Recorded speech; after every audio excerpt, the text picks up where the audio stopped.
আসলে নিয়ন্ত্রিত তারা হবেন সেই বিষয়টাকেও দেখতে চাই।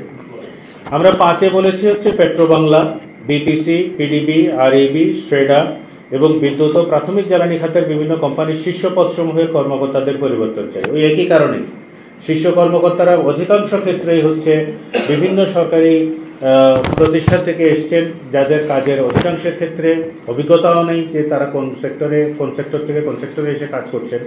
তারপর হচ্ছে তাদের কনফ্লিক্ট অফ ইন্টারেস্ট, এখানে কারা নিয়োগ পাবেন, কিভাবে কর্মকর্তাগুলো নিয়োগ হবে সে নিয়ে নতুন করে ভাবনা চিন্তার প্রয়োজন আছে এবং এই কনফ্লিক্ট অফ ইন্টারেস্টটাকে দূর করার জন্য ইমিডিয়েটলি আসলে এই সমস্ত শীর্ষ পদে পরিবর্তনটা খুবই জরুরি। বিদ্যুৎ ও জ্বালানি সম্পদ বিভাগে অনুরূপ পরিবর্তন চাই, যেটা আমি ইতিমধ্যে আসলে বলে ফেলেছি যে সচিব মহোদয় নিজেই ওমেরা এলপিজির দেখা যাচ্ছে কি সিইও হিসেবে আছেন। ওমেরা এলপিজির সিইও থাকলে তিনি এরকম একটা রেগুলেটরি পজিশনে কীভাবে থাকেন। বিদ্যুৎ ও জ্বালানি খাত পরিচালনায় মন্ত্রণালয়ের কর্তৃত্বের অবসান চাই, যেটা আমি আসলে ইতিমধ্যে আপনাদেরকে বলেছি যে তারা যে কর্তৃত্বটা এতদিন ধরে করছিলেন বিশেষত পেট্রোলিয়াম প্রোডাক্টের মূল্য নির্ধারণের ক্ষেত্রে, এটা খুবই আইন বিরুদ্ধ এবং দৃষ্টিকটু। আমরা এই একটি ভালো শব্দ দিয়েই তাদেরকে অন্তত এই সমালোচনাটা করছি, খুবই দৃষ্টিকটু।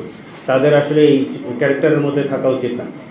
6-এ দেখবেন বিআরসি দ্বারা সংস্কার প্রস্তাব বাস্তবায়নে অংশীজনদের প্রত্যক্ষ অংশগ্রহণ চাই, যেটা ইতিপূর্বেই আমি আশাবাদ ব্যক্ত করেছি যে যাতে জনসম্পৃক্ততা যতটা বাড়ানো যায়, আপনারা যত সম্পৃক্ত হবেন তত বেশি আসলে আমরা এখানে জনগণের ক্ষমতায়ন এবং জনগণের আসলে এনার্জির উপরে যে নিয়ন্ত্রণ বা দখল প্রতিষ্ঠা সেইটা আমরা করতে পারবো। তাহলেই কেবলমাত্র আমাদের এনার্জি জাস্টিস প্রতিষ্ঠার জায়গায় আমরা অন্তত প্রাথমিক চাপটা পেরোতে পারবো।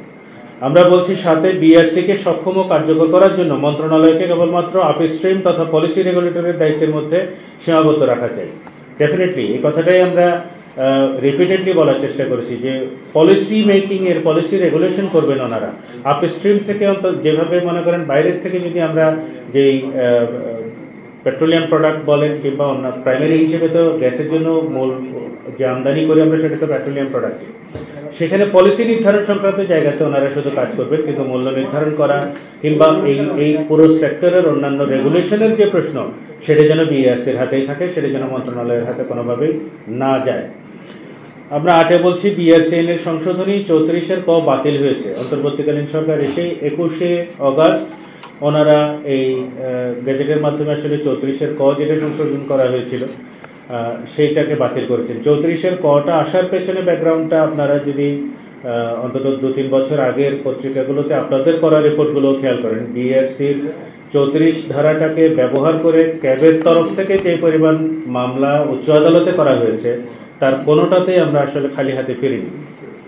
কেবলমাত্র ক্যাবকে ঠেকানোর জন্য, ক্যাবের এই জনগণের জ্বালানি অধিকার প্রতিষ্ঠার জন্য যে রিপিটেড যে চেষ্টা, এই ক্রমাগত যে লড়াই করে যাওয়ার যে চেষ্টা, সেটাকে প্রতিহত করার জন্যই আমাদের কাছে একটা সময় মনে হয়েছে এই 34-এর ক ধারা বাতিল সংযোজন করে বলা হয়েছে যে মন্ত্রণালয় যখন খুশি যতবার খুশি তারা এই মূল্য নির্ধারণ করতে পারবে এবং বিআরসিকে বাইপাস করে হলেও সরকার আসলে মূল্য নির্ধারণ করতে পারবে সকল প্রকার জ্বালানি।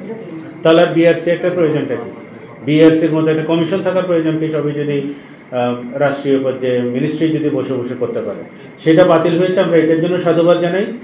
কিন্তু সেই সাথে আসলে আরও অনেকগুলো আইনি বিষয় আছে যেগুলো আসলে আমাদেরকে আষ্টে পৃষ্ঠে বেঁধে রেখেছে এবং অযৌক্তিক ব্যয়ের কথা, যেটা আমরা প্রথম দফাতে প্রথম দাবিতে আমরা তুলে ধরেছি। সেটার জন্য অন্যতম একটি আইন যেটা আসলে আমাদের সর্বস্ব কেড়ে নেওয়ার মতো করে শোষণ করে যাচ্ছে, সেটা হচ্ছে বিদ্যুৎ ও জ্বালানি দ্রুত সরবরাহ বৃদ্ধি বিশেষ বিধান আইন 2010। এটা 2 বছরের জন্য প্রাথমিকভাবে এই বিশেষ আইনটি করা হলেও কোনো এক অজানা কারণে এবং অলিগার্কদেরকে বিশেষত আসলে নানাভাবে সুযোগ সুবিধা করে দেওয়ার জন্য লুণ্ঠনের সহযোগী হিসেবে কিন্তু মূলত এই আইনটি কাজ করে গেছে এবং এখনো পর্যন্ত এই আইনটি বলবৎ আছে। ফলে 2010-এর এই বিশেষ আইনটি বাতিল আমরা দাবি করছি। এর সাথে আমরা বলছি প্রতিযোগিতাবিহীন বিনিয়োগ ও ক্রয় বিক্রয় আইন দ্বারা নিষিদ্ধ চাই।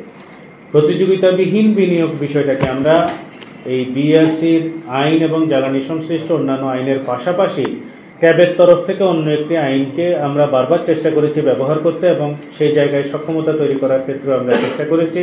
আমরা এটা নিয়ে করে যাব, কারণ হচ্ছে এটা একটা স্ট্যান্ডার্ডাইজেশনের ব্যাপার আছে। সেটা হচ্ছে আপনার কম্পিটিশন অ্যাক্ট 2012-তে আমাদের একটা কম্পিটিশন অ্যাক্ট হয়েছে। সেই কম্পিটিশন অ্যাক্টের মধ্যে কিন্তু কিছু বিধিবিধান আছে, ধারা 15-16, এই বিষয়গুলোকে যদি আপনারা আলাদা করে দেখেন যে প্রতিযোগিতাটাকে এনকারেজ করার জন্য কী কী করতে হবে সে নিয়ে কিন্তু স্পেসিফিক কতগুলো আইনি বিধান আছে। জ্বালানি খাতটাকে পুরোপুরি প্রতিযোগিতাবিহীনভাবে একটি বিশেষ গোষ্ঠীকে কখনো কখনো কোনো একটা পার্টিকুলার জ্বালানির জন্য সুযোগ সুবিধা করে দেওয়ার জন্য দেখা যাচ্ছে কি কোনো রকমের প্রতিযোগিতা ছাড়াই সেখানে তাদেরকে পার্টিসিপেশন করে তাদেরকে হচ্ছে ক্রয়ের ক্ষেত্রে কিংবা সরবরাহের ক্ষেত্রে তাদেরকে অনুমোদন দিয়ে দেওয়া হয়েছে এবং সেখানে হাজার হাজার কোটি কোটি টাকা কিন্তু লোপাট করার ঘটনা ঘটেছে। আমরা 9 যেটা বলেছি 2012 সালে বিআরসি প্রস্তাবিত পেট্রোলিয়াম জাতীয় পণ্যের petrol, diesel, furnace oil, kerosene ইত্যাদির মূল্যহার নির্ধারণ সংক্রান্ত 3টি প্রবিধানমালা কার্যকর দেখতে চাই। এই বিষয়টা হচ্ছে এতটাই লজ্জার একটা বিষয় যে 2012 সনে বিআরসি 3টি আলাদা আলাদা নীতিমালা প্রণয়ন করেছে, যেটার অধীনে তারা হচ্ছে পেট্রোলিয়াম জাতীয় প্রোডাক্টের মূল্য নির্ধারণ করতে পারে। সেটা ভেটিং হয়ে আসতে হয় হচ্ছে মন্ত্রণালয় থেকে। মন্ত্রণালয় 2024 সন পর্যন্ত এটার অনুমোদনই দেয়। 10 নম্বর আমরা বলেছি কস্ট প্লাস না, কস্ট বেসিসে লুণ্ঠনমূলক মুনাফাবিহীন সরকারি জ্বালানি সেবা দেখতে চাই। অর্থাৎ এটা পাবলিক সেক্টরকে ছেড়ে দিতে দিতে আমরা যে পর্যায়ে গেছি, পাবলিক সেক্টরের অনেক ক্ষেত্রেই দেখা যাবে যে গত 15 বছরের একটা টেন্ডেন্সি ছিল সবকটাকে পারলে পাবলিক সেক্টরে ছেড়ে দেওয়া।